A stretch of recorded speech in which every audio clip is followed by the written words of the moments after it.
so Gina could paint the picture that like everything was consenting because she's been paid off.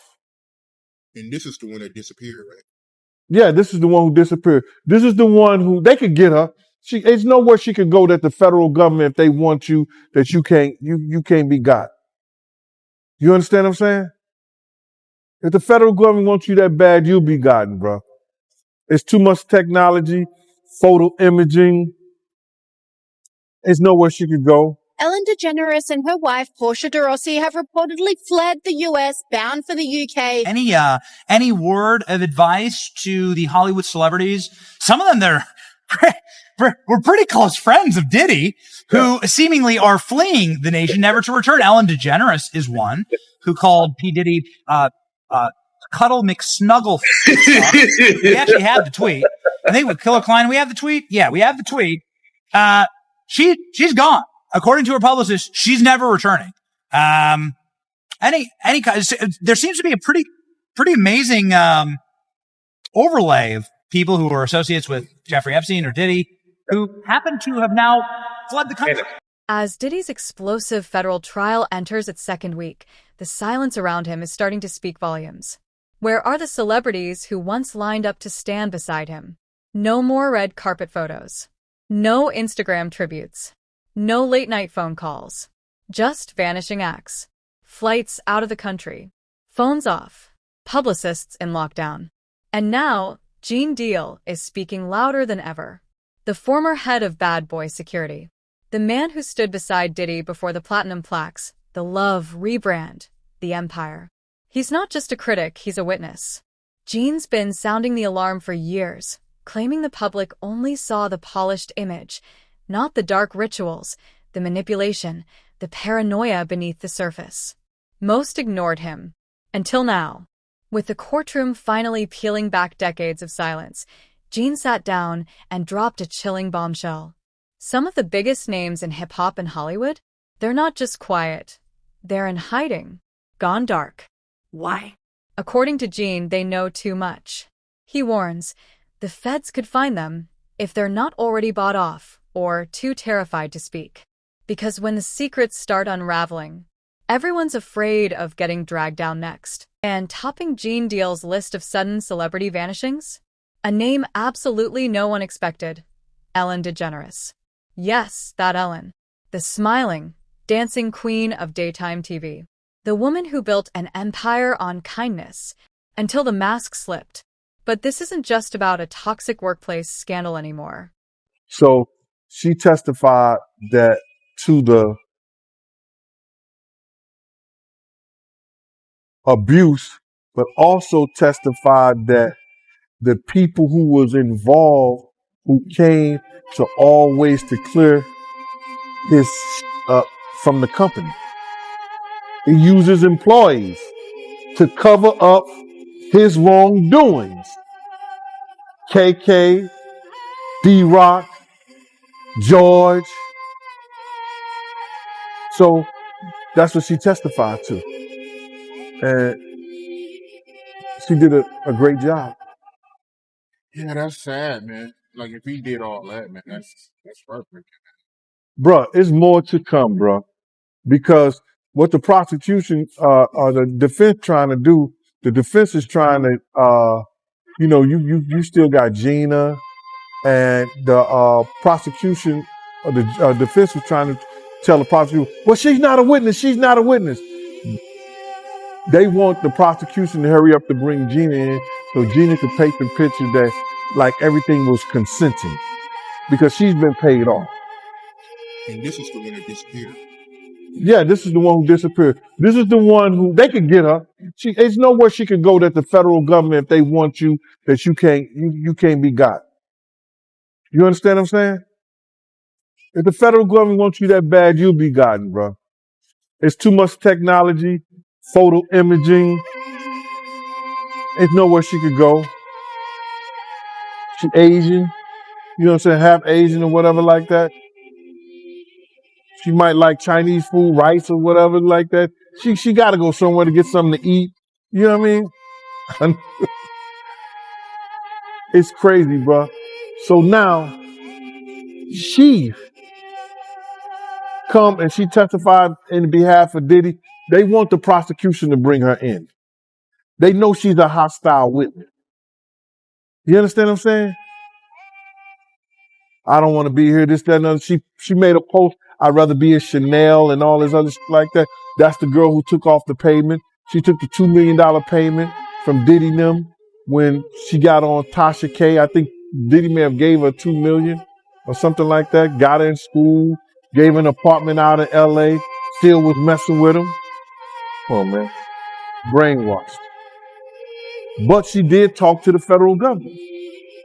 They do have emails and everything from her and her lawyer. So she had to be somewhat involved in that.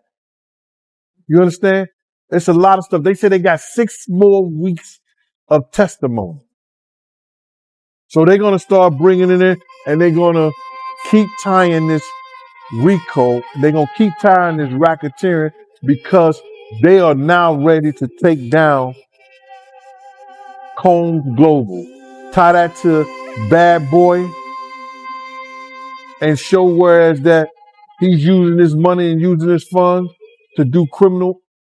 Just as Diddy's federal trial explodes into public view, Ellen has quietly packed her bags and left the U.S., allegedly relocating to the UK, without fanfare, without warning. And here's where the shadows get even darker. Fans have long speculated about the unseen connections between Ellen and Diddy, the overlapping elite circles, the A-listers who drifted between both their worlds. But with the courtroom cracks beginning to leak decades of hidden truths, a disturbing question is surfacing. What was Ellen involved in behind Hollywood's carefully closed doors? And then comes the Anne Heche connection. Ellen's ex, a talented actress whose death in 2022 left more questions than answers. Before her fiery, suspicious car crash, and was allegedly working on a project tied to trafficking in Hollywood. Some say she was ready to expose high-profile names. Some say Ellen was on that list. Some say Diddy was too. Now, with both names circling the same storm of whispers and accusations, you have to ask, is this just coincidence? Or are we watching the slow, painful unraveling of a decades-long cover-up? In a haunting interview recorded just a year before her death, and Heche dropped a bombshell, and the world barely blinked. With raw emotion, she accused Ellen DeGeneres of using her influence to blacklist her from Hollywood. No roles. This video showing the woman on a stretcher flailing and, according to neighbors, screaming at the time. Authorities say she suffered burns and was taken to the hospital in critical condition. This car crash was one of those instances where we all remember parts of it because it was such a weird thing to watch in real time. Because they kept telling us that the driver of this vehicle didn't survive, but then we see Anne actually rip herself out of the body bag while they're trying to load her in the back of the ambulance. Again, on live TV, so they can't cut that out. Just for them to later come back and say, oh, well, they had to sedate her in the ambulance and she didn't make it once she made it to the hospital, which was weird. For them to find out it's a famous actress who at the time was filming a documentary on human trafficking, which they downplayed the human trafficking documentary at the time, because again, this was 3 years ago. But everyone knew who Anne had been dating for years at the time, which was Ellen DeGeneres. Although they were broken up, Ellen had moved on to someone else. There was a weird connection between Ellen and Diddy. Not only has Ellen had Diddy on her TV show multiple times, but Ellen also had this really weird nickname for Diddy that they try to not talk about anymore. But anytime you hear it, it's the weirdest cuddle, mix, snuggle stuff. And if that's not weird enough, if the documentary that Anne was doing at the time wasn't weird enough, everything Ellen has said to distance herself from the crazy celebrities like Diddy that she has been known to be friends with, the fact that Diddy got arrested in September, and then it took us over a month to finally get all of the charges, in the same month that they listed all of the charges Diddy was being arrested for, Ellen moves to the UK.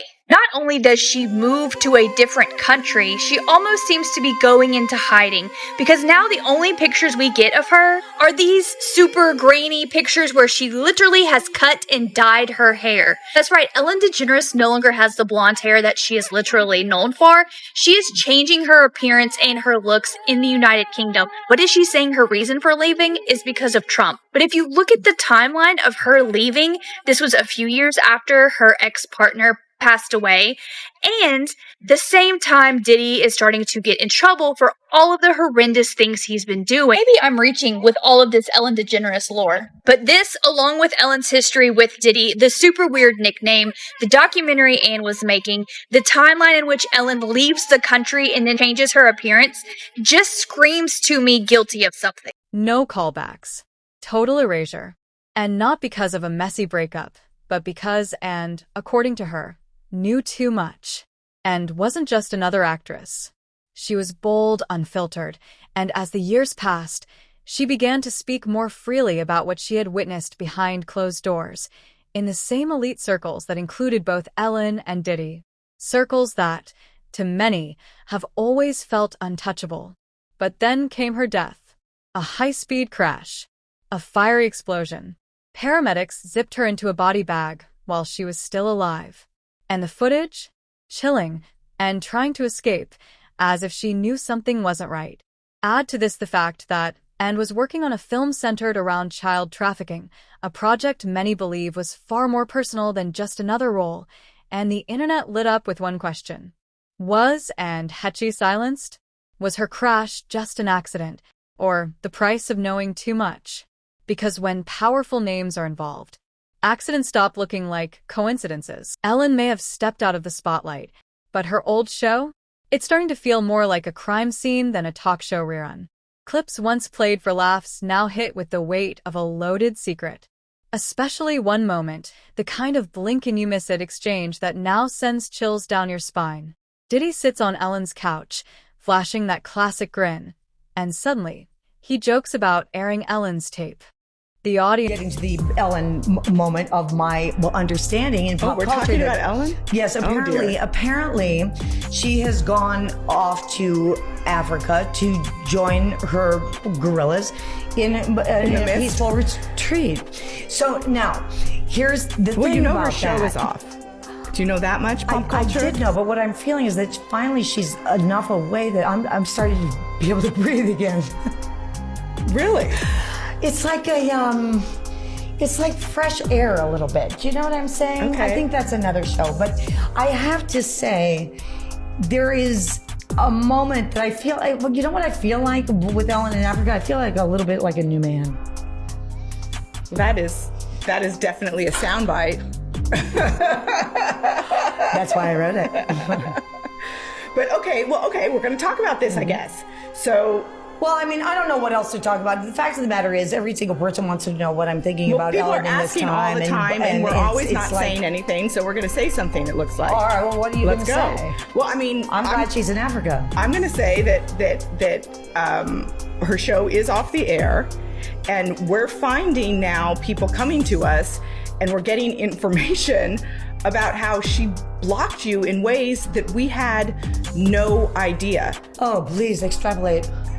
Well, we have friends that are coming forward. What we're finding is that show was held over apparently your head as a tool that, you know, for going out. If you're on a show, if you're in a film, they got to go through the Ellen show to promote it.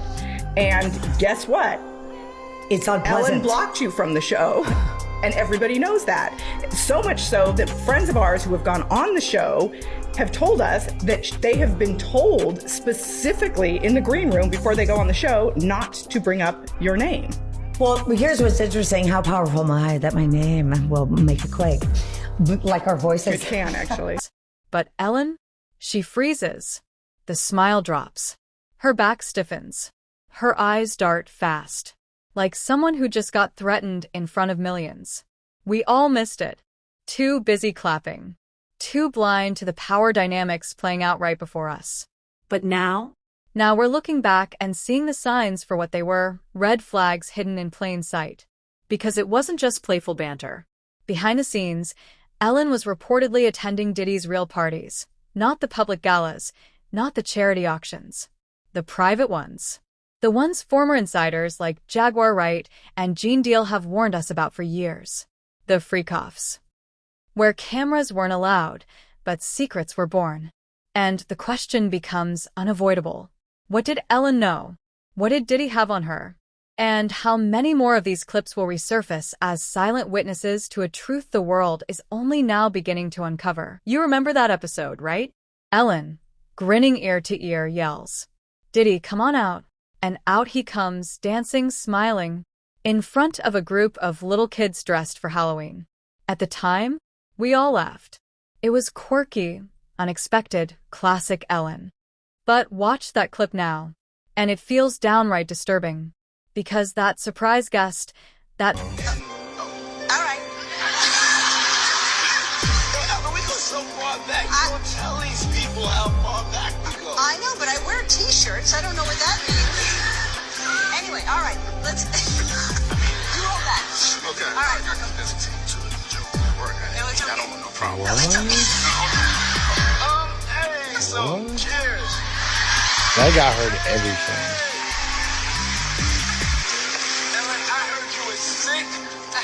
What I got you. You're bored. So whenever you get sick, you can have this. Thank you so much. That's sweet. I probably won't wear it, but Portia would. Are you going to try to be early? Yes, I'm trying to be early. Are you going to be early for my party? Yes, I am. No. No. You know I have to arrive fashionably late. All right. Not too late, though. Not too late? Not too late, please. What time would you like me there? I'll tell you later. Okay. But not too late. Because, you know, once you get there, the party really starts. Yeah. You know what I'm saying? I got you. I promise you I'm not going to let you down on this big one. All right, For good. real. Good. Your shoes, your feet are going to have blisters. You're going to be dancing so hard. I can't wait. Swear to God, guys, you can't make this shit up. Ellen DeGeneres at the P. Diddy parties. Have you heard about it? Have you heard of the cream corn? Yeah. Creamed corn, right? Mother would make it for me at nighttime when I was younger. Michael, we're gonna have creamed corn for dinner with meatloaf. Ma, the meatloaf! Fuck! If you make eye contact with this bitch, she will fuck you up. Now, I'm talking about Ellen DeGeneres, guys. Did you hear about this? Apparently at the Diddy parties. Now, this is new. But my God, with everything with the baby oil and Steve Harvey, man. Steve fucking Harvey, I love that guy. But my fucking God, they are all demonic in some fucking way, I guess. Ellen DeGeneres. I drank those lemons. She gave me the fresh lemon. Ellen, those lemons you gave me are great. They make me pissed, but shit. Would force you to lie naked on saran wrap, and she would pour buckets and buckets of creamed corn on you and tell you to roll around naked with creamed corn all over your body. Ellen, what kind of a sick bitch would do that? Harmless fun is now at the center of federal raids, trafficking allegations, and decades of whispered darkness. And Ellen, she didn't just bring him out. She cheered it on. She placed him on a stage full of children. Was it ignorance? Or did she already know? And just didn't care? It wasn't just weird. It was a warning, and we missed it. The whole moment hits different now. The laughter, the dancing, the costumes. It was all a mask.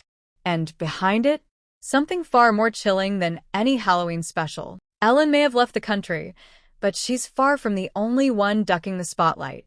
Because now, eyes are turning towards someone else. Jay-Z. Once loud, proud, and everywhere with Diddy. Club tables, luxury yachts, studio sessions, business deals. They moved like brothers. At least...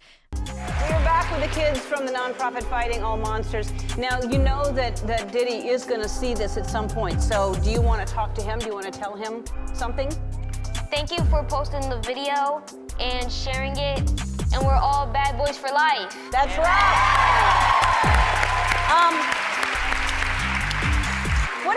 What is the date today? I completely, Thursday. I was completely wrong, wasn't I? I had the dates wrong all this time. Diddy, come on out.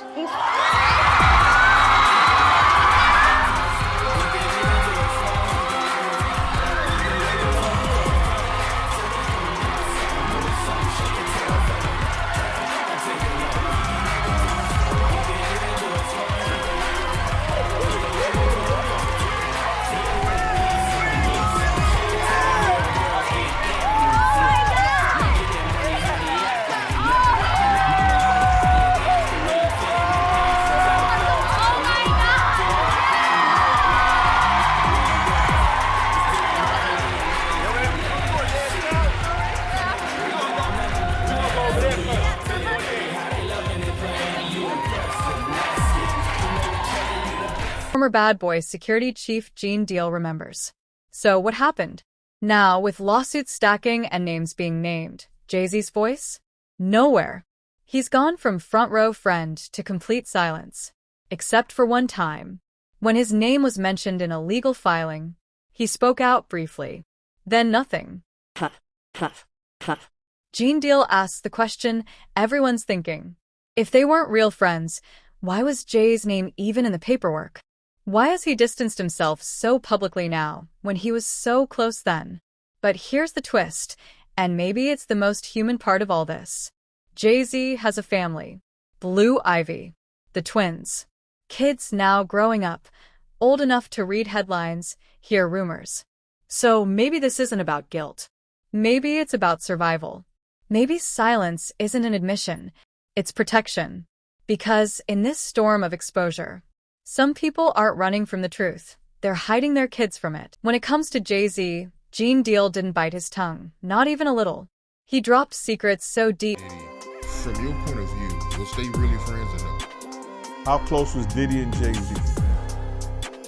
They was close enough that they wasn't playing basketball, they wasn't playing baseball, they wasn't playing football, and they wasn't playing hockey or soccer for Diddy to come on stage, pat him on his ass, and then make the statement to people in the world that can't nobody call me Sean but Jay-Z. Now, I don't know what kind of statement, and I can't say, I wish I could say half a homo, but I know I can't say it. But I don't know what kind of half a homo that is. And you trying to say that you're not close to somebody. You coming on stage, patting them on their ass, and then you making a broad statement to the public, can't nobody call me Sean but Sean Carter. And I heard Jay-Z said the same thing about them. But they were so close that they had matching white girls together. Because when they used to see each other, they used to say, yo, how your skinny white girl doing? He'd be like, yo, how your skinny white girl doing? So, I guess that's a certain type of closeness. I ain't know anything about that, man. I ain't know about, Jay touching his, so I gotta go see the video. I ain't hear about that. Come on, man. Everybody's seen that. 50 even pointed it out. Excuse me. When they was in ATL on stage. Remember when 50 bum rushed the stage with them? Yeah, I think I recall that. When Puff came on stage, first thing he did was pat Jay-Z on that. But I forgot. That's your favorite rapper. Yeah, him and Pac is 1A, 1B. But what's your issue with Jay, man? I didn't know you had an issue with him. I'm never a fan of somebody that I was gonna knock out. And then we was at the, it was me, him, Ashley Kushner, Puff and them. We was all at the next game together, and he didn't even remember none of it. And I don't expect him to remember, but I remember. You understand? And he told Puff, he said, yo, Puff, yo, I heard about that Gene right there. That Gene got a mean left. Oh, you said that Gene a knocking out. Then he gonna come up to me and say, man, you look like, man, you a tearing ass up. And I said to myself, I said, yo, no Diddy. Pause, whatever. I said, he don't even remember. I was about to knock him the F out. He didn't even remember. He said to me, to Laura. That's how these guys are, man. They'll cause situations and cause problems, and then they'll forget what they've done because they on a whole nother atmosphere. You know what I'm saying? A lot of shit that he did, you gotta understand, like now he'll say that they're kids because he's raising kids of his own. You understand? But how would you like it that if Blue Ivory, 15, 16 years old, 17, 18 years old, dating a in his early 30s. You're not gonna go for that. No matter what she came through in Hollywood. But you got to understand, guys who was around then, we didn't know Jay-Z them ages. We didn't know these cats' age. You know what I'm saying? They wasn't having no beards and nothing like that. They was wearing low cuts. You understand? Clean face. I would have never believed when Jay was coming around the block, scooping up the young girls and stuff like that he was 30 years old. You know, if they 17, 18, 16 years old, and they 22, you thinking they 22, 23, something like that, 24 years old? They mama and them need to check them, they daddy and them need to check them. But that's not that far off. But for somebody to be 30 years old in their 30s, and they dealing with kids 16 years old, 17, 18 years, that's a problem, that's an issue. Lifelong fans were blindsided. These two, they weren't just associates. They were locked in. And Gene revealed a detail that says everything without saying much at all. The only person who's ever been allowed to call Jay-Z Sean is Diddy. Not Beyonce. Not industry executives. Not even people from Jay's Marcy projects past. Just Puffy.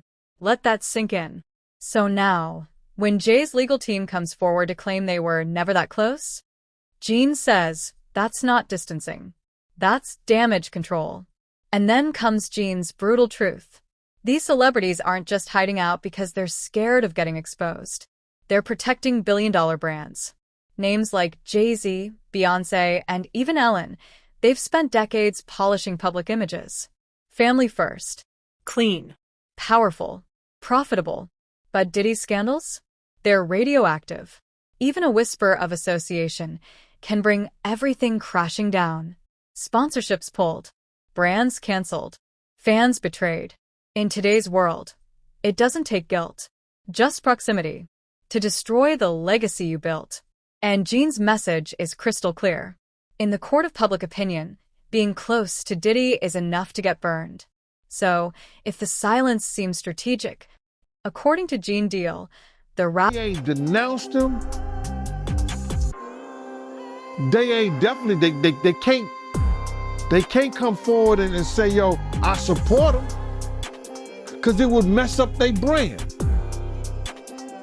It would mess up their brand. Jay-Z. We the only one could call each other Sean. Jay is the only one could call me Sean. I'm the only one could call him Sean. Get the hell out of here. If that ain't no fun boy stuff,